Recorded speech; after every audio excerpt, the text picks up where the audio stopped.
Misalnya situasinya gini, misalnya gue nggak ada basic design sama sekali, tapi gue pengen buat clothing line. Gue nggak bisa ngedesain sendiri, cuman kebetulan nggak ibaratnya gue nggak punya partner yang mau ngebantu desain. Nah, kalau situasi gue kayak gitu gimana? Harus mulai dari Cuma gue takutnya gini, kalau misalnya gue bilang, oh ntar di umur 22. Jadi Orang ada semua orang patokan yang di bawah umur 22, akan ya udah berpikir, ntar aja. Kayak mikirnya udah tunggu Yaudah, gue umur tunggu 22 Ntar dua aja aja tunggu gitu gue ya. umur Iya. 22. Iya, So iya. it's not about that gitu. Karena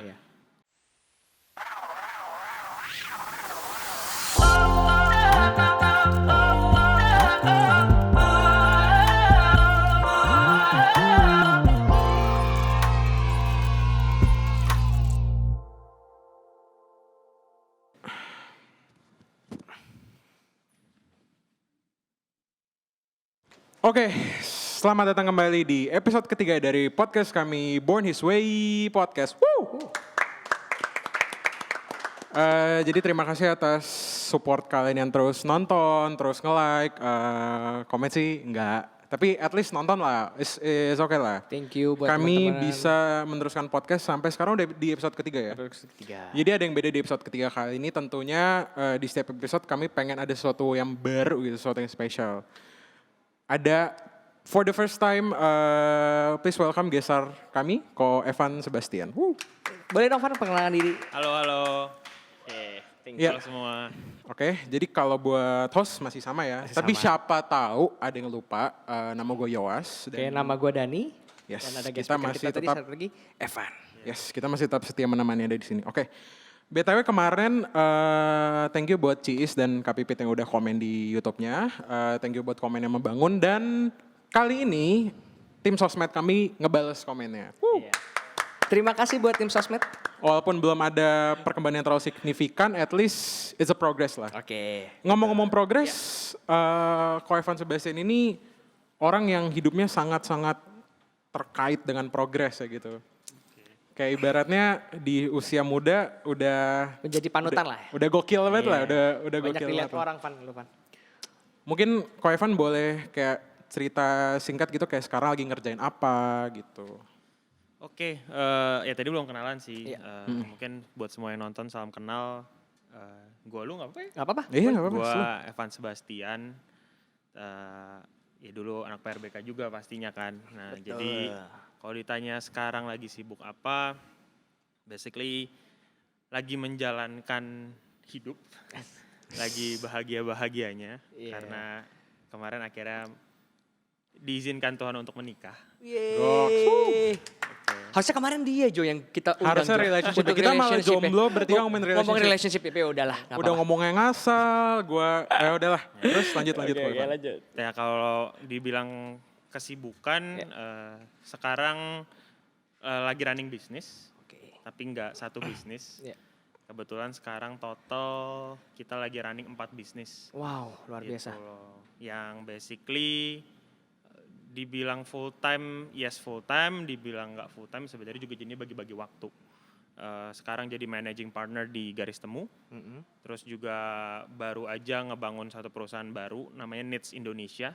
Jadi Knits Indonesia itu kita bikin vending machine buat masker, yang tujuannya adalah mau bagi-bagi masker secara gratis buat orang-orang yang masih bermobilitas di masa pandemi. Oke. Lalu juga karena gue punya pengalaman di startup, di technology, masuk tahun ke-8, sekarang juga bikin tech consultant namanya black.id gitu. And ongoing, lagi meramu, lagi ngebangun satu bisnis baru, lagi mau coba ke ranah F&B, food and beverage, karena dulu juga pernah ada di GoFood, ngebangun bisnis F&B, namanya Aika Aidon, kayak gitu sih. Jadi ya itu sih.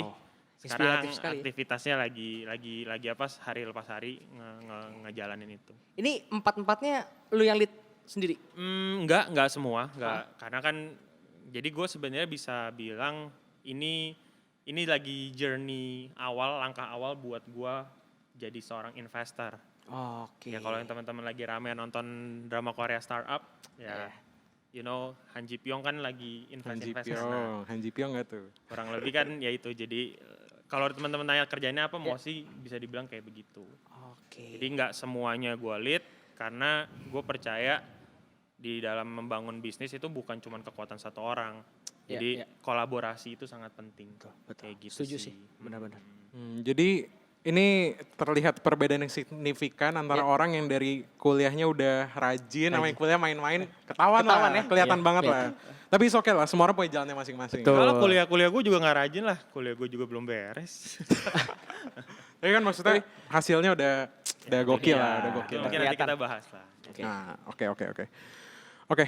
Terus ngomong-ngomong kuliah, kan gue nih secara pribadi maksudnya di zaman kuliah kan gue masih sangat belum bisa terlepas tuh dari kayak peer group. Kayak gue punya banyak komunitas gitu. Nah, kalau menurut lo pribadi nih kok kan lo kayak udah sampai di let's say tahap di hidup lo yang sekarang kan lo pasti udah melalui banyak kayak komunitas, group of friends gitu. Kayak menurut lo group of friends yang bisa kayak mendorong kesuksesan lo itu yang kayak gimana sih?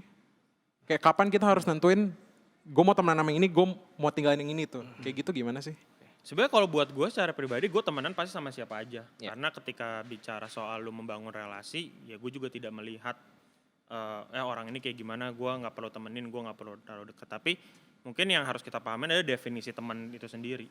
Makanya gue sebenarnya kalau dibilang banyak teman, gue juga nggak banyak teman, tapi mungkin gue bisa bilang gue lebih banyak relasinya, banyak networknya. So when it comes to definition of friends, what kind of friends yang sebenarnya ada di hidup lu? Ketika bicara soal teman, gue selalu menganggapnya the basic foundations adalah support system. Intinya adalah ada wadah, ada orang-orang atau nggak tadi yang lu bilang komunitas yang secara tidak langsung Bisa mensupport. melihat lu apa adanya. Dalam arti ketika ya lu bagus ya dia terima lu secara bagus, ketika lu jelek ya dia support lu. Itu ada supportnya di situ ya. Untuk jadi grow gitu loh. Jadi sebenarnya kalau bicara soal berteman ya you should be bukan be friend tapi lu harus terbuka dengan siapa aja gitu. Karena kita nggak ada yang tahu. Ya. Karena kalau udah ngomongin nanti ke bisnis, kita bisa bisa berbisnis dengan siapa aja, tapi ya kita juga harus tahu orang yang kita ajak berbisnis itu siapa. Kayak gitu sih. Soalnya kan kalau kayak gue jujur gue masih kayak belum bisa beda nih. Misalnya peer yang ini gue harus sebut connection doang atau yang ini Buat main-main, teman. ya. Iya gitu. Kalau lu gimana? Kok kan lu juga gue lihat kan tiap hari di Snapgram nih, walaupun PSBB ya, jalan, nongkrong gitu kan, Iya, kan lu iya, iya. lumayan aktif lah bergaul gitu. Iya. Kalau menurut lu pandangan lu gimana? Iya kalau menurut pandangan gue sih kalau gue untuk saat ini memang teman-teman gue ini emang istilahnya di mana teman-teman gue ini yang buat have fun sih Van. Jadi yang memang buat kalau gue lagi lepas jenuh gue gitu penat di pekerjaan ya teman-teman yang sekarang ini adalah teman-teman yang bisa hangout bareng aja gitu. Tapi kalau misalkan untuk yang yuk kita mulai untuk lead bisnis dari kecil-kecil, gue sampai saat ini sih memang belum nemuin gitu. Mungkin salah satunya di lu doang kali Van. Gitu. Mungkin ngaruh juga ini kali Iya. kok ya, kayak misalnya lu harus menilai value diri lo sendiri sebelum lo kayak nganggap kayak ibaratnya lu sevisi gitu loh sama temen lo daripada temen lo nahan lo belakang. Lo setuju gak sama itu? Setuju, dalam arti, tapi kan balik lagi, temenan kan sebenarnya nggak harus selalu satu visi. Dalam arti kayak, gue sebenarnya suka sama yang tadi lu bilang soal value. Ketika bicara soal value, ya lo harus tahu dulu nih, what's your strength gitu loh. Yeah. Apa yang lu suka, apa yang lu bisa, apa yang lu nggak suka, dan apa yang lu nggak bisa. Nah dari situ kan sebenarnya, hidup ini kan sebenarnya seperti sebuah puzzle. Iya, iya. Likely, lu membiarkan orang-orang yang masuk ke kehidupan lu itu, yang sebenarnya jadinya completing the puzzles gitu loh, Iya, supaya mix and match. Bisa jadi juga kayak misalkan lu ketemu pieces yang sama, jadinya bentrok. Nah sebenarnya akhirnya lu jadinya mendefine, oh gua nggak bisa dengan orang yang seperti ini. Akhirnya bukan berarti bercerai ya teman, Iya. tapi ya udah Sendiri-sendiri. setidaknya tahu lah kalau nggak bisa Nggak gitu. bisa, loh. Iya, iya. Itu sih. Nah lo kira-kira kayak di umur berapa lo bisa menyadari hal ini? Soalnya kan kayak banyak audiens kita masih anak Iya, SMA, dari SMA, kuliah gitu kan. kuliah. Mungkin SMP nonton juga ada sih. Iya, Nah. yang sama kayak gue belum bisa membedakan mana yang harus dijadikan koneksi dong, mana yang teman gitu. Kalau ditanya umur berapa, gue nggak bisa define kayak begitu sih. Tapi kalau gue lebih melihatnya pencarian kayak gini gue lakukan setiap hari. Gue makanya selalu suka dengan ibaratnya ketika gue hidup setiap hari tuh ada momen dimana oh kayak gini toh, oh kayak gini toh. Nah maksudnya nggak ada patokan umur berapanya. Bahkan ya dari gue mengenal maksudnya baru lahir dan lain selalu kan seperti itu. Oh ternyata gue bisa jalan nih. Iya. Oh ternyata gue bisa baca nih. Oh ternyata gue suka ini nih, suka itu. Jadi findingsnya tuh sebenarnya lebih jangan fokus ke umur berapanya gitu loh. Karena mungkin buat teman-teman yang nonton sekarang lagi yang di SMP, lagi di SMA, fase-fase kehidupannya lagi beda-beda gitu loh. Betul sih. Jadi nggak bisa dibilang kayak Harus mulai dari cuma gue takutnya gini, kalau misalkan gue bilang, oh ntar di umur 22. Jadi Orang ada semua orang patokannya. yang di bawah umur 22, akan ya udah berpikir, ntar aja. Kayak mikirnya udah tunggu Yaudah, umur tunggu 22 Ntar aja aja gitu tunggu ya. gue umur Iya. 22. Iya, iya, So iya. it's not about that gitu. Iya, Karena iya. hidup itu bukan cuma sekedar angka yang kayak oh ya udah ntar umur 22 lu begini. Oh ntar umur 25 lu harus kerja. Oh ntar lu umur 30 lu harus punya anak. Oh bukan soal itu gitu. Tapi sebenarnya setiap orang pasti punya fase kehidupannya beda-beda. Cuma yang jadi kurang tepat adalah ketika kita cuma menggantungkan hidup kita sama fasenya. Cuma kayak oh ya udah umur 24 gue harus kerja dengan standar harus jadi ini. Iya. Bukan soal itu. Yang gue lebih suka adalah ketika gue setiap hari, saya udah jalanin 1 hari, either setiap malam atau enggak, either gue lagi ngobrol sama temen-temen gue, di pikiran gue muncul, oh ternyata kayak gini ya. Oh ternyata kayak gitu ya. Itu yang menurut gue lebih penting. Gitu loh. Kalau ditanya pencariannya ya pencariannya setiap hari. Bahkan sampai ketika gue di-invite ke podcast ini, gue juga kayak mau ngomongin apa ya. Dan ketika tiba-tiba keluar pertanyaan itu jadinya kayak revelation saja. Ternyata ada pertanyaan kayak gini, gue memikirkan itu enggak ya. Jadi sebenarnya lebih kayak gitu sih yang gue bisa share. Gue setuju sih. Jadi maksudnya yang tadi Evan bilang gitu ya. Kita kalau matokin, soalnya gue juga beberapa kali nanya gitu ya sama anak-anak yang SMP, SMA juga, dia akan berpikirnya gitu sih. Gue sekarang belum saatnya kok. Gue pengen masih santai-santai dulu. Nah itu loh banyak orang yang kayak gitu sih. Jadi makanya penting banget untuk, karena gini, gue tahu Evan gitu, dia tuh dari gue SMA, dia tuh kayaknya udah mulai bisnis sendiri sih, Bang. Betul ya? Segitu. Jadi ya memang mungkin yang Evan bilang tadi juga mungkin ya SMP itu sama yang sekarang ini mungkin berbeda cara pandangnya gitu. Ngomong-ngomongin SMA, sebenarnya gue baru mau nanya, cuman lo udah bridging.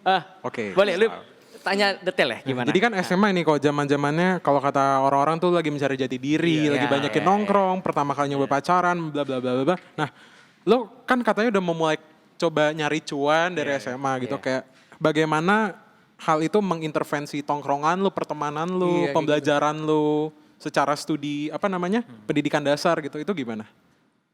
Mengintervensi enggak sih, karena maksudnya gue memang dari dulu punya circle yang ya secara tidak langsung orangnya itu aja dan masih gue maintain sampai hari ini. Jadi gimana ya, omong kosong ketika bilang wah gue harus kerja nih sampai akhirnya nggak bisa punya waktu buat orang lain.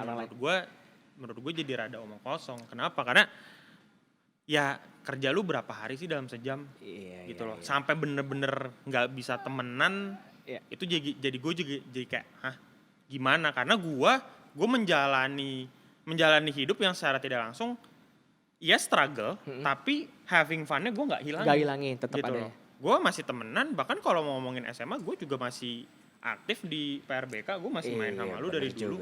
I think that's the fact yang menurut gue, kalau ibaratnya waktu itu gue saking sibuknya mungkin gue nggak bisa kontekan sama Dani gitu. Mungkin kalau ada Ezra yang nonton di sini ya mungkin Ezra juga tahu gitu loh. Gue masih berhubungan apa enggak gitu dengan yang namanya Ezra gitu loh. Jadi itu sih gue tidak mau membatasi kayak karena gue SMA harus start early, kerja dan lain-lain jadinya nggak bisa temenan dong. Jadinya sekolahnya berantakan dong. Menurut gue it's all about time management sih. Yang gue rasa waktu itu gue bisa manage itu dengan oke lah. Gue nggak bisa bilang baik tapi dengan oke lah kayak gitu sih. Nah terus kayak apalagi buat tahap anak SMA gitu kan yang lagi labil-labilnya, gimana sih kok cara kita bisa manage time terstruktur itu kayak biar kayak yang udah lo alamin lah gitu. Gue nggak bisa bilang manage time dengan terstruktur, tapi menurut gue harus banyak berkorban aja. Gitu. Kenapa gue bilang banyak berkorban? Satu, let's say gini, kita ngomongin tubuh kita kan fisik pasti ada batasnya kan. Nah dulu tuh yang jadi gue korbanin adalah ya udah kalau memang gue harus kerja dari pagi sampai sore, ya gue bisa bela-belain nongkrongnya itu ya malam sampai bener-bener malam bisa sampai subuh. Jadi ini sebenarnya bukan suatu hal yang baik atau benar. Orang bilang kayak ya nongkrong subuh-subuh. Gampang sakit dong gini. Well, at that time masih muda. Masih sehat nih kayak oh ya udah mau nongkrong sampai pagi, mau nongkrong sampai subuh ya udah gitu. Bahkan yang gua waktu itu di zaman SMA yang gue jalanin, gue sangat aktif main bola kan. Iya, futsal. Bola futsal. Main bola, main futsal. Latihan jam 6 pagi, jam 6 pagi. Oh, wow. Gitu loh. Sekolah. Malamnya nongkrong. Mau bangunnya subuh tapi latihan besoknya harus jam 6 pagi, gue harus datang jam 6 pagi. Itu menurut gue masalah pengorbanan sih. Iya. Jadi memanage waktu tuh bukan berarti jadi kayak wah semuanya jadi proper dan lain-lain. Ujung-ujungnya makin kesini ketika lu makin dewasa lu akan lihat semuanya itu soal pengorbanan. Mana yang akhirnya lu mau tinggalin, mana yang akhirnya lu mau pilih. Kayak gitu. Jadi buat teman-teman yang kayak kalau nongkrong pagi masih dimarahin orang tuanya bilang ini time management. Ya sih, betul. Ini Gue nggak ngajarin itu ya. kata-kata Ko Evan bisa di quote di sini. Iya. Ini Nongkrong jangan pagi dipotong time nih, ini management. ada detik-detiknya nggak nih? Jadi potong nih. Iya. Benar. Berarti tergantung kalian ya, tergantung kalian dalam mengatur, mengelola waktu kalian aja dengan baik seperti apa sih. Kalau Ko Dani mungkin kan cuman gue di sini yang belum berkarir ya, kan Iya, gue masih iya. mahasiswa. Kan Kalau pernah berkarir sama gue ya. iya, Yes, cuman kan iya. masih magang, belum inilah. Ko Dani kan sekarang juga udah kerja, udah settle gitu kan. Belum Kalau- sih Jo, belum settle banget ya.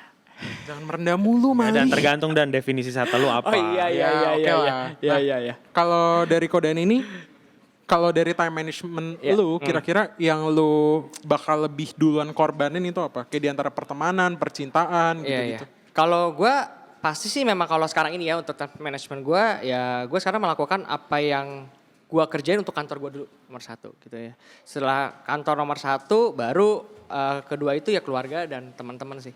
Udah ikut embel-embelnya. Jadi tetap untuk time management gue sih kayak gitu sih Jo.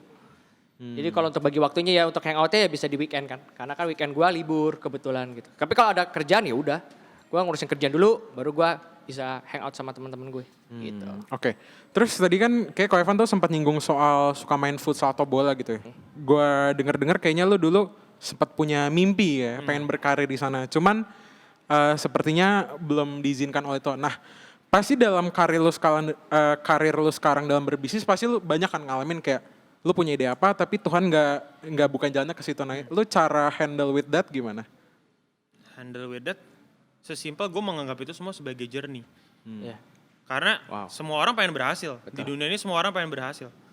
Nggak ada yang pengen gagal. Tapi justru menurut gue yang membuat lo akhirnya berhasil adalah karena lu melewati gagal dulu sampai akhirnya berhasil. Semua orang melihatnya kayak wah keren ya. Ya sesimpel misalnya keren ya Jokowi bisa jadi presiden. Iya. Tapi lu gak tahu gagalnya. Backgroundnya pengusaha dan lain. Iya. Kita nggak pernah tahu apa aja yang dia lewatin. Jadi kalau gue menghandle kegagalannya sesimpel gue menghadap itu sebagai journey.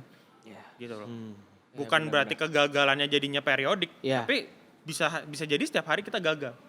Gitu loh. Bisa jadi gua hari ini syuting sama kalian, gue merasa tidak puas dengan apa yang gue presentasikan ke teman-teman, and then gue merasa gagal. And then ya udah gue anggap itu sebagai journey. Gitu loh. Wow. Jadi jangan pernah menganggap sebagai, oh gimana cara mengatasi kegagalan? Iya. Ya nggak ada yang perlu diatasi. Yang lu perlu lakukan adalah ketika lu gagal, you know that you fail. Iya. You forgive yourself, Iya. lu ampunin diri lu sendirian, and then you move on. Itu buat teman-teman boleh dicatat ya. Tadi apa Van? Apa? Apa tadi yang tadi? Lupa. Gua lupa. Enggak, lu harus ngampunin diri lu sendiri. Lu harus ampunin diri lu sendiri, Habis and itu then harus ya lu move on. harus jalan. Oke, benar sih. Nah, ngomongin gagal kan lagi pandemi gini banyak Iya. orang yang punya usaha kan gagal tuh. Iya. Nah, lo kira-kira ada kayak masukan nggak kayak apa yang harus dilakukan? Entah dia misalnya banting setir kemana atau apa yang harus dilakuin gitu? Realistis sih. Maksudnya bahkan gue ngobrol sama teman-teman gue yang juga as a businessman, entrepreneurs juga, memang tahun ini tahun yang berat lah buat semua karena pandemi, Iya. ekonomi turun dan lain segala macam. Kita semua bilang, ya gue pun sendiri fokusnya tahun ini adalah survive, gitu loh. Tapi kalau gue boleh share ke teman-teman, apa sih sebenarnya kalau ibaratnya kita mau ngomongin long term ya, Iya, apa iya. sih sebenarnya yang lakukan? Start to make the idea happen sih. Gimana pun caranya. Karena apa? Ini peluang yang secara tidak langsung semua orang lagi drop nih. Iya. Justru momentumnya untuk kita mulai Mulai ngebangun. ngebangun. Karena ketika nanti ekonominya bangkit, Kita udah siap. harapannya itu bakal sejalan dengan misalkan idenya bisa Iya. masuk ke market dan lain-lain segala macam. Iya. Menurut gue ya buat semua yang lagi survive ya just make sure that you're survive gitu loh. Berarti ini adalah menurut lu adalah ini tahun untuk preparationnya kita lah ya, untuk persiapan kita. Gue nggak bisa bilang ini tahun Iya, cuma iya. tahun ini. Betul. Maybe Mungkin next year or betul sih. apa namanya the next 2 years masih survive. Iya. Tapi ya gue melihatnya kayak pandemi ini bikin dunia ini sebenarnya riset. Yang tadinya di atas bisa jadi di bawah, yang tadinya di bawah bisa Agree. jadi naik banget, yang tadinya nggak punya usaha jadi berusaha, Usaha, betul sih. yang tadinya punya pekerjaan jadi nggak punya pekerjaan. Ini semuanya jadi nggak pasti. Iya, iya. Nah, ya mungkin yang gue bisa bilang gimana caranya menghandle ketidakpastian itu. Pahamin kekuatannya kita, Kekuatan. pahamin strength-nya kita, Strength-nya lebihnya kita tuh apa. Karena gue nggak tahu ya. Gue kan juga sekarang di bisnis itu gue kolaborasi sama teman-teman gue kan. Nah, itu yang gue lihat dari mereka. Strength lu apa sih? Lu bisa apa? Iya. Oke, misalkan ya kayak ini F&B, temen gue bisa masak. Tapi bilang, I don't understand marketing. Gue nggak ngerti market, gue nggak ngerti how to negotiate dan lain-lain. Value gue di situ. Value gue adalah gue punya network, gue punya pengalamannya juga di F&B. Gue juga suka gitu loh untuk creating something idea. Yaudah, yuk kita ini Collaboration bareng-bareng. aja. Nah, tapi fokusnya adalah bukan making money. Fokusnya adalah yuk kita bikin sesuatu, kita jadiin sampai akhirnya kita pelan-pelan bisa making money. Gitu sih. Kalau misalnya, lo mau Iya, nambahin tapi dulu? gua kerennya gini, maksudnya nggak banyak orang yang kepikiran kayak lu, Van. Karena banyakan orang tuh ketika mulai bisnis, pasti yang dikejar pertama adalah kapan gue cuannya. Yang kepikiran kayak gue komen di bawah ya. Iya, Gue tapi kepikiran kayak gue, Gue gak kepikiran sama dia loh, maksudnya awal gue gak mikirin dapat duitnya berapa, ya kan. Yang penting ini bisnisnya bisa jalan dulu, ya kan. Ngerti ya, maksudnya pas nih puzzle-puzzlenya masuk semua nih, ya kan. Di sel-selnya itu lengkap, baru dari situ baru menghasilkan uang. Keren sih. Iya, benar-benar. Oke, lanjut. Jo. Oke. Tadi kan lo nyinggung dikit soal entrepreneur kan. Jadi gue mau nanya nih, gue penasaran banget kira-kira apa sih yang kayak value atau misalnya aspek-aspek yang bisa ngebuat, misal gue bisa nyebut diri gue entrepreneur gitu. Itu apa sih? Kalau buat gue entrepreneur itu problem solver. Jadi bukan selalu, gue tidak pernah bilang entrepreneur itu seseorang punya yang usaha. punya usaha, punya sesuatu, bikin sesuatu. Ya kalau lu ngomongin kayak gitu tuh lu bisa dibilang jadi creator atau enggak crafter gitu loh. Tapi menurut gue entrepreneurs itu sebenarnya lebih soal solving problems. Jadi dimanapun kayak lu kerja atau enggak lu bikin usaha, fokusnya adalah you solve the problems. Gitu loh. Enggak selalu solve problemsnya dengan kita bikin sesuatu. Betul. Tapi bagaimana menyelesaikan masalah. Betul. Let's say kayak di suatu perusahaan. Ada direktur, ada managers. Yang mereka sebenarnya ditugaskan bukan cuma sekedar execute. Tapi ditugaskannya apa? Manage. Ketika kita bilang manage berarti apa? Ada hal-hal yang memang perlu dijagain supaya berjalan sesuai dengan planning atau enggak arahan. Betul. Nah, pertanyaannya adalah memanage dan menjaga itu perlu gimana? Ya perlu solusi. Terkadang ya di kehidupan lah. Ketika misalkan kita menjalani sesuatu ada masalah. Nah justru entrepreneurs itu adalah orang-orang yang bisa giving the idea, know how to execute untuk bisa memastikan semuanya itu berjalan. I think that's entrepreneurs from my opinion ya. Gitu. Tapi misalnya situasinya gini, misalnya gue nggak ada basic design sama sekali. Tapi gue pengen buat clothing line. Gue nggak bisa ngedesain sendiri, cuman kebetulan ibaratnya gue nggak punya partner yang mau ngebantu desain. Nah, kalau situasi gue kayak gitu gimana kok kira-kira? Sell your idea. Sesimpel lu jual ide lu. Betul. The very first basic of an entrepreneur adalah lu harus mengerti cara menjual. Bukan soal jadi sales ya. Bukan jadi seorang sales, tapi lu harus paham basicnya bisa menjual ide lu.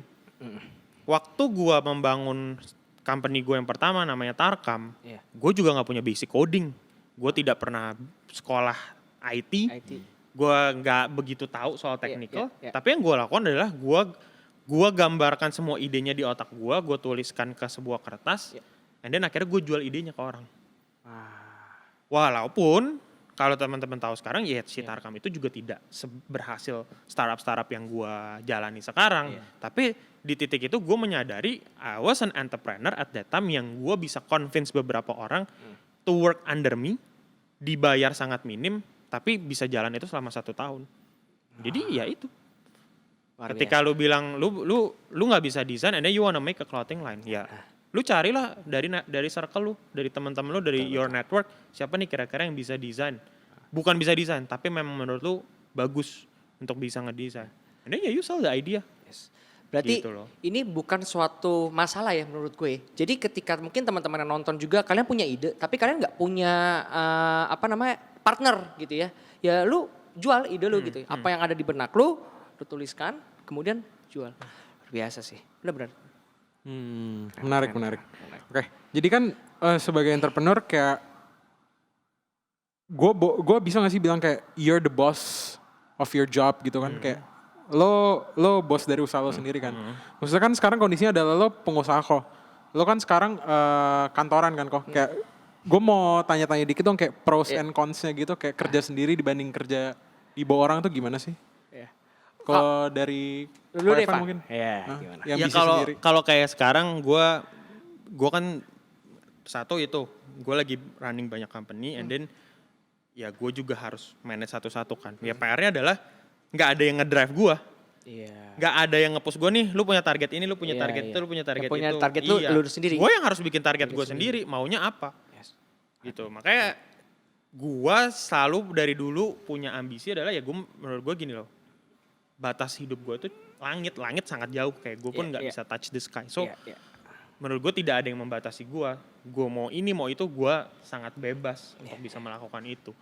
Jadi PR-nya adalah itu, gimana ketika nggak ada yang nge-push lu bisa nge-push diri lu sendiri. Iya. Gimana ketika tidak ada yang nge-lead lu, tidak ada yang jadi pemimpin atas lu, terus lu bisa memimpin diri lu sendiri. Iya, Gitu iya. loh. Betul sih. Itu challenge paling paling berat gitu. Iya, iya. Karena gua bukan berarti dari awal jadi seorang pengusaha. Misalnya gue juga pernah kerja sama orang. Kalau dulu sama kerja sama orang, likely gue bangun pagi, Iya. wah ada target nih, ada ini, mau ada meeting ini, tujuannya ini. Udah udah Udah ada settle-nya, udah ada atur agendanya. semua nih, Timeline-nya udah ada. agendanya udah Nah. ada semua. Tapi ketika gue shifting, gue juga sempat kagok kayak, aduh hari ini mau ngapain ya. Iya. Terus yang paling parah adalah awal-awal gue bener-bener shifting, gue pasti akan merasa berdosa ketika gue nggak ngapa-ngapain. Gitu loh. Karena kan kalau lu kerja sama orang kan ada jamnya, harus Iya, masuk betul. kantor, harus ini. Sedangkan kalau ini ya gue mau kerja dari rumah, mau kerja dari apa segala Mau hari ini macem. libur dulu, Mau ya hari udah. ini libur dulu, mau hari ini gue kerjanya cuman 20% atau apa, itu semua ya gue yang ngatur gue. Iya. Itu yang gue juga awalnya kagok kayak aduh nggak ngapa-ngapain nih, kayak langsung berdosa banget, kayak gue kayaknya kok nggak produktif ya, nggak ini ya. Tapi konsep bekerja itu kan bukan cuma sekedar di depan kantor, di depan laptop and then meeting. Iya. Konsep bekerja ketika lu berpikir lu bekerja. Ketika lu ada di suatu tempat and then lu diam, lu mungkin sedang berkarya di otak lu dan lain. Jadi konsepnya tuh bukan cuma sekedar kita sibuk gitu loh. Bahkan setiap hari kita let's say lagi main PUBG atau apa, tapi kita mikir, I think ya you spend your time while working Iya. gitu loh. So ya definisinya sih kayak gitu. Ya, itu challenge-nya. Ya sebenarnya beberapa udah dijelasin sama Evan juga ya. Maksudnya kalau challenge-nya gue dari bekerja ya tadi ya, misalkan gue harus bangun pagi. Maksudnya gue harus ada waktu jam kerjanya gitu ya. Waktu gue gak bisa bebas. Karena waktu gue memang untuk kantor, ya kan, ya lu tahu ya waktu jam kantor bisa 9 jam, 10 jam gitu. Nah tapi mungkin yang sekarang jadi concern gue adalah, gue tuh bekerja itu kalau menurut gue ya, jangan jangan sebatas hanya ya udah lu dikasih job A, ya lu kerjain A. Tapi lu harus mikir bahwa kantor gue, ya kantor yang sekarang gue bekerja adalah anggap benar ini perusahaan gue. Jadi mindset gue akan berbeda tuh mengerjainnya. Jadi gue bener-bener kayak ini perusahaan gue gak boleh bikin perusahaan gue ini sampai bangkrut. Nah, I think that's an entrepreneur mindset. Gitu. That's it. Jadi gue sekarang bekerja pun gue gitu Jo.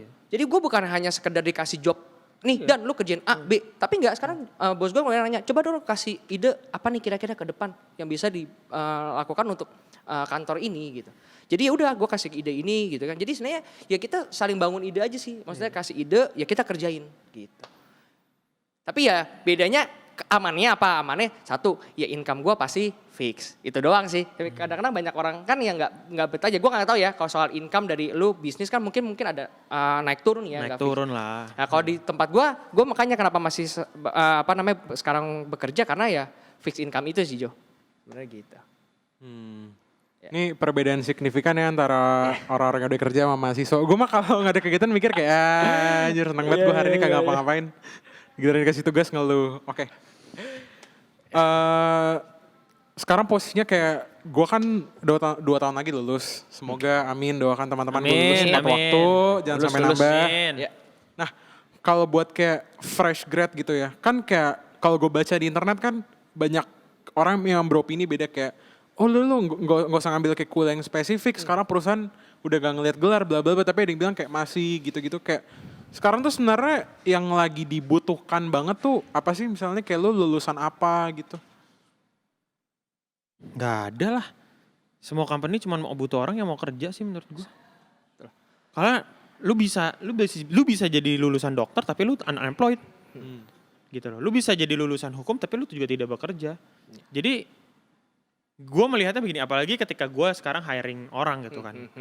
Gue tidak melihat berdasarkan dia kuliah apa, dia jurusan apa, kecuali dia praktikal ya. Let's say ya nggak mungkin dong tiba-tiba gue suruh orang ngobatin gue kalau dia bukan dokter. Itu kan jadinya PR juga nih ke gue kan. Tapi menurut gue kayak ketika apa namanya ditanya sekarang marketnya butuh apa ya, cari orang yang punya etos kerja, gitu loh. Cari orang yang benar-benar mau kerja, gitu loh. Dan tadi in terms of company, ada nih orang-orang yang tadi punya pemikiran kayak Dani. Wah, gue nggak mau perusahaan gue sampai rugi. Gue nggak mau kayak apa yang gue kerjain jadinya sia-sia segala macam. Tapi jujur-jujuran aja, I have to say this, banyak orang yang akhirnya ya udahlah, yang penting gue kerja, gitu loh. Kerja itu penting sama yang penting itu kerja tipis tapi berbeda banget gitu loh. Karena ketika lu yang penting kerja, ya udah mental lu mental karyawan. Mental karyawan, betul. Lu datang jam 9, pokoknya gue nggak ditegur, on time, gue harap tanggal 25 gue gajian. That's it. Mau nggak mau gue pokoknya ya udah selesai gitu. Kalau tiba-tiba company-nya udah tidak memfulfill gue cuma dari segi ekonomi, and then gue quit, gue cari company yang lain. Banyak sih memang. Itu yang jadi bahaya menurut gue. Karena gue nggak tahu ya dengan company-company lain, ataupun gue yang sekarang gue lagi hiring. Gue sekarang cari orang semua. Gue pun memikirkan ketika ada orang yang bekerja sama gue atau orang yang partneran sama gue pikirkan in the next 5 years, in the next 10 years, ini orang bakal jadi apa ya? Jadi apa, betul. Luar biasa. Tapi yang gue pikirkan bukan cuma sejahtera secara kantong. Personal development. Betul. Ini orang mindsetnya seperti apa ya 5 tahun lagi? Ini orang hubungannya akan gimana? In the next 5 years gimana ya? Menikah kah? Berkeluarga kah? Mensupport orang tuanya kah? Jadi ketika kita nih yang punya bisnis looking for someone, satu kita cari value-nya. Kita cari dia fit in enggak sama kebutuhan si perusahaan. Sama kebutuhan yang kita mau nyari orang-orang yang bantu kita. Yang kedua kita pikirin itu. Bukan cuma sekadar ya ibaratnya gue jadi kayak cuman beli babu gitu kayak nih. Udah lu kerja sama gue. Pokoknya lu kerja. Ya nggak bisa kayak begitu. Betul. Jadi menurut gue nih, value yang gue punya ini, gue harus ngomong ini ke banyak orang. Kenapa? Karena buat semua yang di sana yang lagi masih kerja dan lain-lain kayak, you have value gitu loh. Lu punya nilai yang sebenarnya lu harus tahu apa gitu loh. Sehingga jangan jadinya ntar jadinya miskonsepsi terus kayak, gue nggak betah nih di perusahaan gue. Kenapa? Ya karena gue di-push kayak gini ya. Satu bisa jadi lu nggak fit aja sama culture-nya. Yang kedua memang lu bukan kapabilitas lu di sana. Dan yang gue bilang adalah lu keluar and then you find something atau enggak job yang memang benar-benar bisa fulfill gitu loh. Itu sih. Omongan kasarnya, lu jangan jadi beban buat perusahaan lah. Gitu. Ini ngomongan kasarnya nih. Iya. Perusahaan udah susah gitu, ditambahin lu lagi jadi beban, ya mendingan udah out aja lah. Beda banget sama gue, kuliah mikir kayak udahlah UI udah punya banyak anak pinter, presiden juga udah ada, udah gue kagak usah pintar-pintar banget. Iya, gak gitu jauh pikiran. Perbedaan signifikan orang sukses sama belum, tapi masih akan jauh sukses. dari kata sukses. Oke. Jadi kan contohnya kayak gue pribadi kemarin kan gue sempat magang sama lo kok. Kayak ya gue jujur-jujuran aja sih, kayak begitu abis gajian, spend, abis langsung tuh duit semua. Kayak lo pasti pernah ada fase-fase itu dong, dimana lo baru nikmatin duit, lo belum ngerti kayak nabung, invest, terus langsung foya-foyain gitu. Pastilah. Nah itu kira-kira gimana sih cara, apalagi buat orang-orang yang baru awal-awal kerja gitu, kayak membagi duitnya dengan benar tuh tepatnya gimana sih? Gue pernah ada di titik yang di foya-foya gitu pernah. Dani tau lah dulu segila itu gue main motor kan. Sih. Sampai motornya hilang. Sampai akhirnya tapi Gue ketolongnya adalah karena memang gue menerima kondisi di mana gue juga harus bantu keluarga saat itu dan juga gue harus fulfill buat kuliah gue sendiri. Gue masih rada ketaker. Dalam arti kayak aduh nggak boleh terlalu foya-foya nih, kalau foya-foya gue malah bisa kena yang lainnya. Tapi akhirnya sadarnya malah karena gue punya goals yang lebih tinggi gitu loh. Kayak dulu pengen punya mobil, bahkan gue pernah income gue habiskan cuma untuk bangun perusahaan. Si Tarkam itu yang literally gue dapat gaji dari perusahaan dan gue menggaji tim gue dari gaji itu. Jadi gaji gue literally terima kasih, habis diterima gue kasihin. Jadi lo kagak nikmatin apa-apa tuh maksudnya? Ya nikmatin ada lah, Cuman dikit banget, literally dikit banget. Kayak dulu yang gue bener-bener cukup habis tuh spend gue di traveling. Iya sih. Travelingnya Bener ya, traveling gue mungkin bukan jalan-jalan. traveling yang kayak ke luar negeri. Gue cuma suka kayak either ke gunung, ke ini itu kan lumayan tuh, beli tas, beli sepatu, beli perlengkapan itu tuh lumayan tuh. Peralatan-peralatannya. Setelah motor itu loh, beli carrier, beli apa segala macam tuh berasa di situ. Tapi ya itu kesadaran gue adalah ketika gue tahu nih gue punya sesuatu yang pengen gue achieve ya. Salah satu adalah ketika gue mulai berhemat untuk, gue nggak nabung ya, tapi gue berhemat untuk gue ngerunning company yang gue waktu itu bangun gitu. Tapi bicara soal uang, gue kurang setuju dengan kata-kata berhemat. Gue selalu percaya ya ketika lu punya pengeluaran yang lebih, lu pengen punya kenikmatan yang lebih, ya lu harus tambahin source of income lu. Makanya kayak dari dulu gue kerja, and then gue punya side hustle, gue bikin ini itu, karena gue pengen nambahin source of income gue. Gitu loh. Jadi dengan lu punya income yang cukup banyak, ya sebenarnya lu bisa meng-cater ke arah sana gitu loh. Itu sih, itu di mana gue mulai merubah pola pikir gue soal uang gitu loh. Nah, gua menarik gini, boleh nggak Van kasih ide nih, misalkan mungkin buat teman-teman sekarang nonton yang lagi kerja gitu ya. Ada nggak sih Van kira-kira sekarang ini yang bisa lagi dikerjain teman-teman nih, mumpung misalnya dia lagi kerja terus cari tambahannya gimana sih kira-kira? Jadi artis YouTube aja. Contohnya Content creator. Oh gitu. Enggak lah. Iya, itu salah satunya. Ya, salah satunya. Bisa. Iya, maksud gue. Wow. Maksudnya the point yang sekarang itu. Iya. Ya lu cuma modal joget-joget bisa dapat duit. Bener gitu juga loh. Ya kalau lu. Aplikasi ya. Kalau lu juga. Kalau lu juga pede gitu kan. Tapi maksudnya. Ya balik lagi ke diri kita sendiri sih. Apa sih apa yang lu rasa lu kuat yang gitu. strength lu di Strength mana lu tadi tuh ya. di mana. Maksudnya Itu poin gini. penting sih. Bersyukurlah dengan orang-orang yang punya wajah menarik. Iya. Ya gue gak bilang cakep atau ganteng, menurut gue menarik. Karena ya Kita Instagram itu jadi gede karena banyak orang-orang menarik yang sih. mereka juga tahu cara mereka memainkan diri mereka sehingga mereka bisa dapat uang dari situ. Iya. Itu kan advantage. Iya. Gitu. Tapi kedua, ya bersyukurlah dengan orang-orang yang gigih juga, yang emang lu mau spend waktu lu untuk kerja cari tambahan atau enggak lu part time dari pagi ketemu pagi, ya lu maksimalkan di situ sih. Iya. Ya kalau ditanya sekarang apa ya kerjaan yang benar-benar bisa, gue juga nggak begitu tahu sih. Tapi gue percaya sekarang teknologi udah sangat maju, perlu job opportunity kayak beredar di mana-mana. Jadi ya mulai cari dari sana sih. Karena gue pun memulai karir gue dari belum gue lulus kuliah. Makanya gue selalu suka fase kehidupan gue itu namanya start early. Dimana yaitu teman-teman gue masih hahi di kuliah, tapi gue udah mulai kuliah. Iya. Maksud gue udah mulai kerja gitu loh. Gue kerja sambil kuliah, sampai akhirnya gue ambil kelas malam, dan kayak gue gue part time gitu kan. Dari part time itu, karena tadi gue put value on the company, yang harusnya gue masih part time harusnya sampai lulus, tapi di tengah-tengah gue udah langsung di hire full time. Bahkan di momen gue akhirnya punya tim yang udah S1 sedangkan gue belum S1. Yang gue interview mereka, lu kuliah di mana?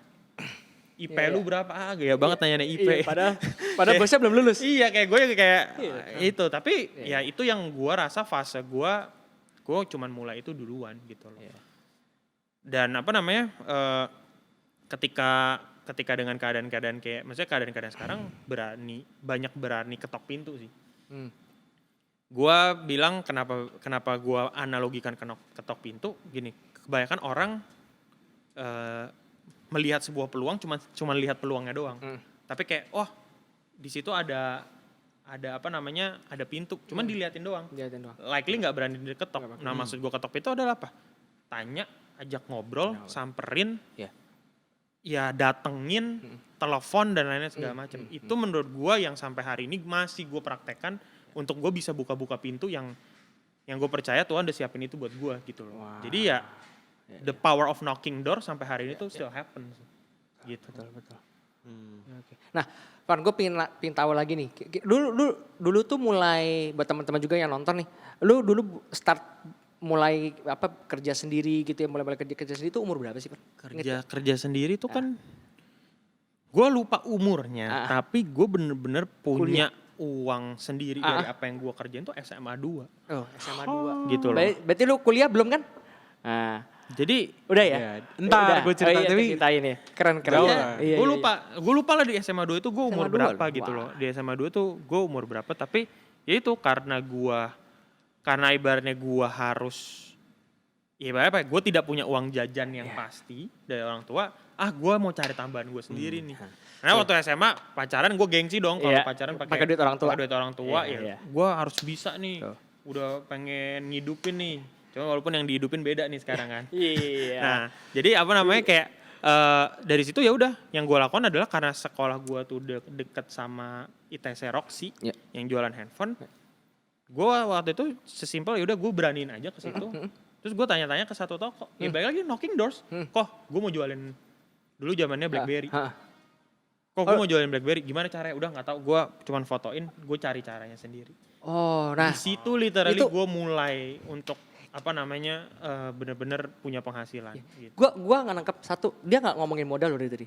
Dia cuma ngomongin satu, dia cuma ngomongin usaha doang. Lu datang ke toko, lu foto tuh barang, kayak calo ya sebenarnya. Iya kayak calo. Literally gue datang makelar ke toko, dulu. Om boleh nggak saya jualin handphonenya? Caranya gimana? Dia fotoin pakai handphone yang dia punya, dijualin. Ada modal? Nggak ada, modalnya cuma satu, berani doang ya. Keren ya. jadi lu bener-bener mulai modal 0 tuh. Modalnya 0 lah. Berarti buat Maksudnya, teman-teman yang nonton iya. di sini jangan ngomongin modal. Jadi kalau tanya modal ya sesuai dengan Evan tadi gitu. Dia nggak ada ngomongin modal dari tadi. Tapi jangan terperangkap dengan kayak berarti semua bisnis bisa nih tanpa modal. Ya enggak juga Itu sih. yang jadi bahaya. Cuma kadang-kadang gitu orang loh. ngomong gitu, gue pengen mulai usaha, gue gak punya modal. Maksud gue nih buat teman-teman yang punya mental kayak gitu, enggak semua tuh harus dimulai dengan modal dulu gitu. Mungkin ya sebelum modal dimulainya itu berani ketok pintu dulu. Kalau Itu gue waktu poinnya. itu tidak berani nyamperin koko-koko yang ada di Roxy itu, Iya. Mungkin lo ya nggak sekarang mungkin nggak gue begini. sampai hari ini nggak pernah jualan handphone. Iya. Dari gue bisa jualan handphone itu, gue dapet channel langsung ke China untuk bisa jualan jersey. Waktu itu yang cukup ya gue tahu sih. cukup Iya, gede, jersey. ya itu semua basicnya dari situ. Terus- karena gue berani ini. Gitu. Ini ngomong-ngomong jersey gue baru keinget nih. Coba Pan ceritain waktu itu gimana? Yang bisa ada jatuhnya ketipu itu ketipu. Oh, Nah, iya, jadi iya. buat teman-teman maksudnya kalau yang mau- Kegagalannya. kegagalannya deh. Kita sekarang ngomongin tadi enak-enak. Coba lu ngomongin kegagalannya deh. Iya. Van. Ya intinya gue seperti biasa kan jualan. Iya. Karena dapat koneksi itu gue langsung ngobrol sama orang China. Kayak kita dulu tuh pakai MSN tuh, kalau lu tahu zaman-zaman. Zaman Anak masih sekarang MSN. nggak ada yang tahu, fix Iya, nggak pasti ada nggak ada yang yang tahu deh. Stranger, Iya, kayak, iya. ya pokoknya kita ngobrol. Bahkan ya gue nggak bisa bahasa Mandarin. Dari dulu sekolahin bahasa Mandarin nggak beres-beres. Ya. Tapi ya ya udah pokoknya berani aja lah. Dan bahkan waktu itu nggak punya kartu kredit. Iya. Karena dulu kan bayar itu semua kayak harus pakai online dan lain-lain segala macam. Ya udah coba beraniin aja. Balik lagi beraniin aja gitu loh. And actually yang ngebuka pintu gue, mungkin kalau anak PRBK juga nonton tuh yang bukan pintu gue bisa jualan jersey itu Komario tuh. Oh, Jadi gue tahu orangnya. Iya, kemarin. Komario itu orang PBK juga gitu. Jadi kayak ya dari situ gue pokoknya beraniin aja sampai akhirnya tiba-tiba pesanan pertama cuma 50, sampai 100, sampai 1000, sampai 3000, sampai pernah 7000, sampai 11.000 pieces. Wow. Sampai puluhan ribu lah pokoknya. Yang gue jalanin kurang lebih 2 tahun itu kan. Cuma ya Ini berarti kegagalannya nih. iya karena anak muda kan. Pokoknya punya duit. Nah, dulu sebenarnya kegagalannya bukan karena gua gua salah atau apa, tapi kalau gua usut-usut basically kegagalan pertama gua adalah gua tidak manage uang gua dengan baik. Gitu loh. Gua tidak rapi. Jadi tuh dulu gua konsepnya jualannya kaki lima. Gua kagak tahu orang transfer gue, pokoknya yang gue tahu tiap hari orang transfer gue duit. Itu gue bener-bener menjalankannya pakai iman. Literally pakai iman. Jadi kayak udah pokoknya Pokoknya tiap hari gue yakin tiap hari ada lah. Adalah, iya. Ada aja lah duitnya pokoknya, iya. percaya aja. Iya. Pokoknya yang gue tahu tinggal tanggal segini barang datang, tanggal segini barang kirim, barang datang, barang kirim, udah pokoknya itu. Melihat rekening, gue jujur jarang banget lihat rekening. Pokoknya yang gue tahu di situ ada aja. Ada. Pokoknya mau makan apa gesek keluar Iya. duitnya ya udah. Enggak, dulu kan nggak bisa gesek, Oh, gue nggak pakai bisa. kartu kredit. Oh, kayak enggak maksudnya gitu. ATM debit. ATM debit ya kayak gitu kan. Jadi ya udah awalnya tuh dari situ tidak gue manage dengan baik sampai akhirnya satu momen ya gue lalai lah terlalu menggampangkan suatu hal sampai akhirnya gue udah bayar barangnya nggak dikirim. Barang yang nggak dikirim, supplier, yang end user, mana nih barangnya, mana nih? Gue juga bingung gimana. Udah duitnya di sana, barang nggak dikirim. Ya mau nggak mau kan gue harus gantiin dong, gue harus balikin duitnya. Gue balikin duitnya, gue kuras tabungan, terus di situ juga gue masih ada cicilan motor, gue masih ada cicilan mobil.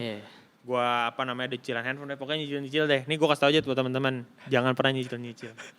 Bahaya beneran. Nah, jadi udah pokoknya dari situ wah panik nih, gimana nih kayak nggak berjalan gitu kan. Nah terus ya udah akhirnya mau nggak mau gue harus kerja. Nah itu sebenarnya journey-nya di mana ya menurut gue indah sih dalam arti kalau gue kan gini, gue dari dulu tuh punya ketakutan gue nggak mau kerja sama orang. Kenapa? Karena ceritanya simple. Dari zaman gue SMA, jarak dari rumah gue ke sekolah itu 40 menit. Setiap pagi gue harus naik motor, macet-macetan, panas-panasan sama orang-orang yang mau kerja. Yang sampai akhirnya setiap jalan gue bilang, gue gak mau punya kehidupan kayak orang-orang ini. Wow. Gitu loh. Gue cuma bilang kayak, gue gak mau sih. Kenapa? Karena satu, di otak gue, orang kerja itu, sorry to say ya, kayak pegawai bank. Lo harus rapi, rambut tuh diklimis, masuk pagi, pulang sore, macet-macetan kayak I don't wanna have this thing gitu loh in my life. Bener-bener sampai sumpah serapah kayak gue nggak mau gitu loh. Ya udah sampai akhirnya ya udah cara yang paling gampang adalah apa ya gue harus punya usaha dong. Di situ bilang ya gue mau jadi pengusaha, gue bilang. Ya, makanya waktu gue ikut MLM tuh sama Coco, mungkin kalau Coco juga nonton, thank you juga. Yang menjadi bagian dari journey Evan gitu kehidupan kan. lo ya, benar. Terus ya udah dari situ gue bilang pakai gue nggak mau kerja, cuma karena akhirnya gue kena tipu ini mau nggak mau gue harus kerja, gitu loh. Nah, itu sih mulainya. Dukanya begini. Nah, cuma mungkin nggak semua orang yang bisa kayak lu kan. Begitu bisa ada orang yang stres mungkin ya kan. Jadi mental dulu nomor 1 juga ya. Gila tapi gue bingung sih.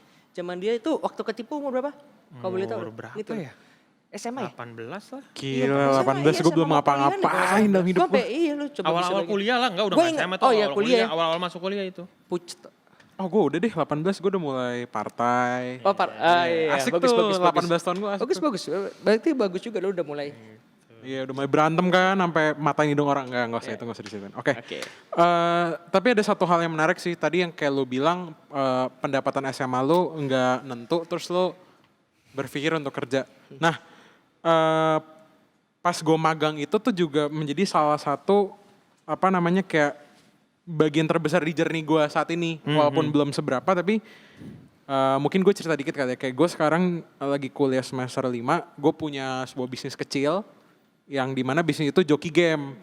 Ada PUBG, ML, PB, GTA 5 itu tuh gue jokin kayak bisnisnya tuh masih bisnis kecil banget. Cuman yang memotivasi gue waktu itu tuh juga gara-gara gue magang sama lu. Maksudnya gue ngeliat kayak aduh tuh gue pengen berkata kasar suka refleks. Cuman ini podcast gereja gak boleh. Kayak nih orang keren banget umur segini udah bisa gini. Kayak gue pengen namanya. Apalagi gue juga punya teman namanya Kevin, salah satu sahabat gue dari umur 6 tahun gitu. Yang punya visi yang sama. Jadi kita suka sharing tentang bisnis. Kan si teman kita si Kevin ini kan juga kayak di umurnya sama kayak gue udah punya bisnis kopinya gitu kan. Jadi kayak yang kayak lo bilang kayak yang ini kebetulan banget gue dapet teman bukan koneksi doang plus visinya sama. Gitu. Jadi kayak ya itu good banget lah buat gue gitu. Oke, mungkin sebagai penutup kali ya kayak nggak kerasa ini udah mau sejam loh. Oh iya. Iya bener ya, ngobrol-ngobrol memang nggak berasa sih. Sebagai penutup kan kayak kemarin kan kita jomblo terus nih. Ini berhubung ada yang udah nikah. BTW Ko Evan ini salah satu pelopor pernikahan drive-thru juga guys. Gokil banget. Nah kira-kira dalam lo lagi grinding karir banget gitu, kayak cara lo meluangkan, ibaratnya kayak meluangkan waktu buat mencari pacar gitu, gimana nih sampai lo bisa nikah sekarang? Ya kalau dari dulu mostly pasti temenan, ada di satu circle yang sama, satu industri dan ya interest yang sama juga gitu loh. Tapi kayak ya kalau mencarinya sih sebenarnya dari situ sih, pasti dari teman-teman juga. Tapi kan di proses mencarinya itu ya banyak yang banyak gak cocoknya juga, terus akhirnya putus sampai akhirnya sekarang kayak ya gue akhirnya memutuskan untuk menikah dan lain-lain. Itu juga pasti kan karena proses yang ibaratnya dulu ketika gue pacaran ya udah pokoknya gue cuma cari figur ibu yang gue sempat kehilangan karena nyokap gue udah meninggal lebih dulu. Pokoknya udah jadinya mau nggak mau craving. Pokoknya ya udah yang penting ada orang yang nemenin gue. Yang penting ada orang yang perhatiin gue. Yang penting ada orang yang menyayangi gue. Sampai di titik itu kan ya akhirnya nggak ketemu terus gitu loh. Karena ya menurut gue relationship itu ya ibarat gue rasa pasti semua orang udah ngomongin ini sih kayak dua gelas kosong yang sebenarnya saling mengisi kan. Betul. Tapi ibaratnya kalau gelas lu kosong dan lu mengharapkan orang mengisi lu terus, ya akhirnya draining each other. Sampai akhirnya kayak lu nggak bisa continue gitu loh. Ya baik lagi proses gitu loh. Sampai akhirnya gue sekarang memutuskan untuk gue menikah dan lain-lain. Ada hal-hal yang gue pelajari, ada hal-hal yang gue pun menyadari, oh ternyata seperti ini gitu loh. Tapi ya bicara semua, maksudnya bicara sampai di titik gue sudah menikah dan lain-lain, gue menyadari Tuhan itu baik sih. Kenapa? Karena yang gue pelajarin dari bimbingan pernikahan ya pernikahan itu kan sebenarnya inisiatifnya Tuhan. Likely dia mau memang yang mengizinkan itu terjadi gitu. Karena ketika itu terjadi ya memang kata-kata yang paling gue suka adalah itu penolong yang sepadan. Nah dalam arti apa? Itu dari sepadan dari kemarin. Iya dalam arti makanya pernikahan itu bukan soal siapa yang lebih hebat, siapa yang lebih menunduk gitu. Nah ini gue mungkin bahas sedikit soal itu gitu. Gue kemarin ngobrol-ngobrol sama teman gue yang juga baru menikah. Intinya adalah begini. Ini gue nggak begitu mengerti ayat Alkitab, tapi yang gue paham di situ kan bilang, hai suami, kasihilah istrimu. Sedangkan kalau di situ, hai istri, hormatilah suamimu. Nah sebenarnya yang gue akhirnya paham adalah begini. Intinya menghormati dan mengasihi itu adalah dua hal yang wajib dilakukan sama keduanya. Gitu loh. Cuma kenapa di Alkitab itu dituliskan bilang, hai suami kasihilah istrimu. Buat kita seorang laki-laki memberi rasa kasih itu memang hal yang harus benar-benar diperhatikan. Gitu loh. Karena itu sebenarnya bukan natur kita. Tapi ketika kita bicara soal hormat, itu udah jadi naturnya seorang laki-laki akan sangat mudah untuk menghormati yang lain. Giving respect to each other itu akan sangat mudah. Alam bawah sadar. Karena itu memang udah gambaran dan rupa Tuhan di hidup kita gitu.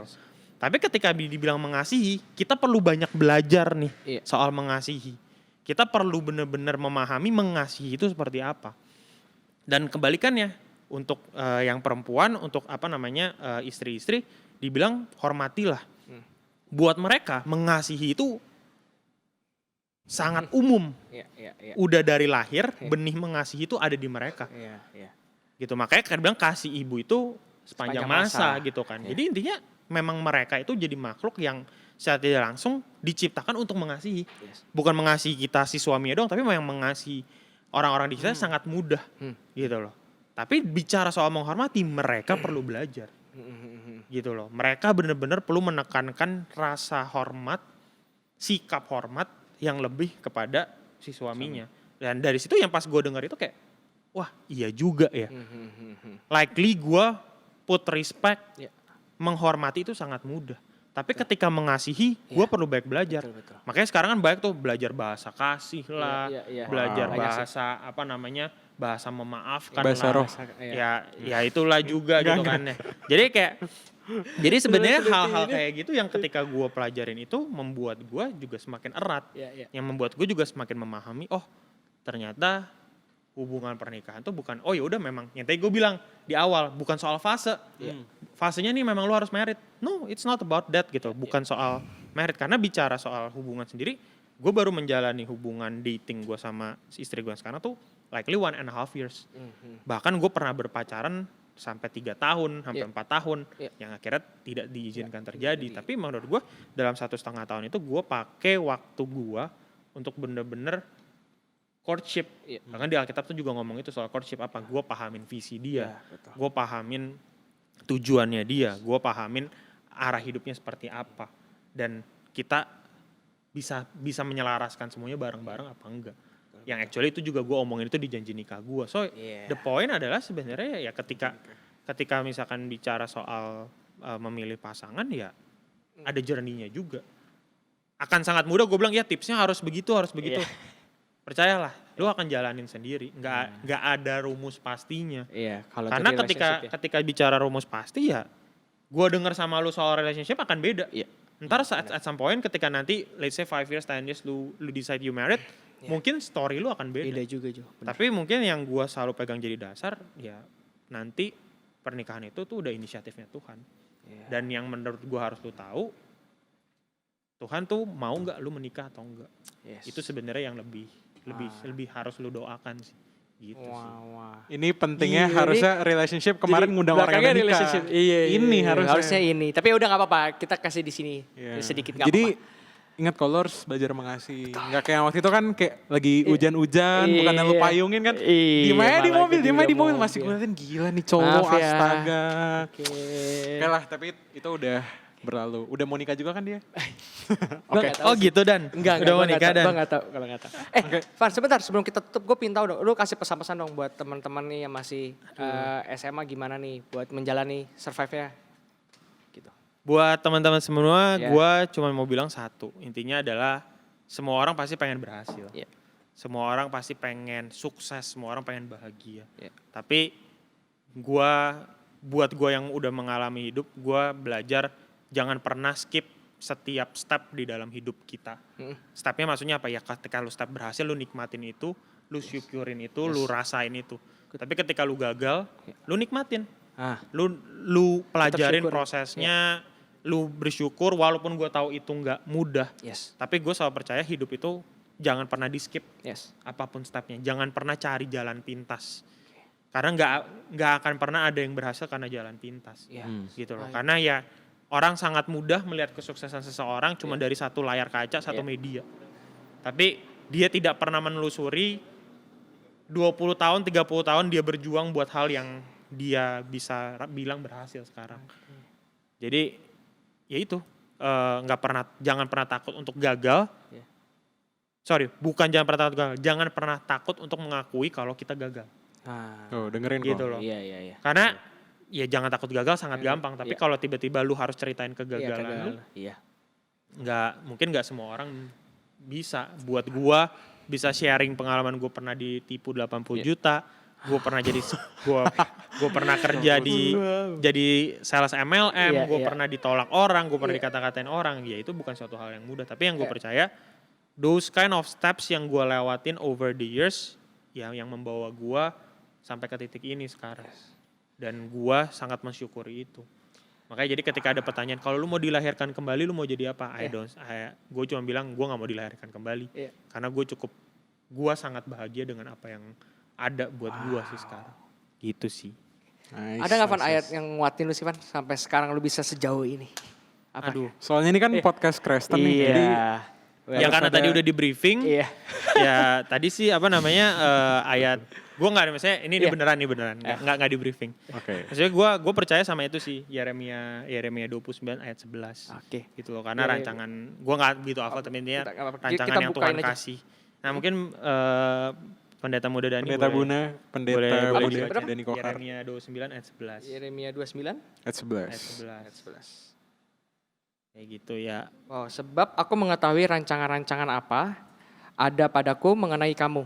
Demikianlah firman Tuhan, yaitu rancangan damai sejahtera dan bukan rancangan kecelakaan, untuk memberikan kepadamu hari depan yang penuh harapan. Nah, jadi maksudnya kenapa gue pakai ayat ini, seperti yang gue bilang sekarang. Menurut gue sekarang gue menjalani hidup ini, gue kayak cuman membuka hal-hal yang perlu dibuka aja, gitu loh. Kayak ibaratnya itu.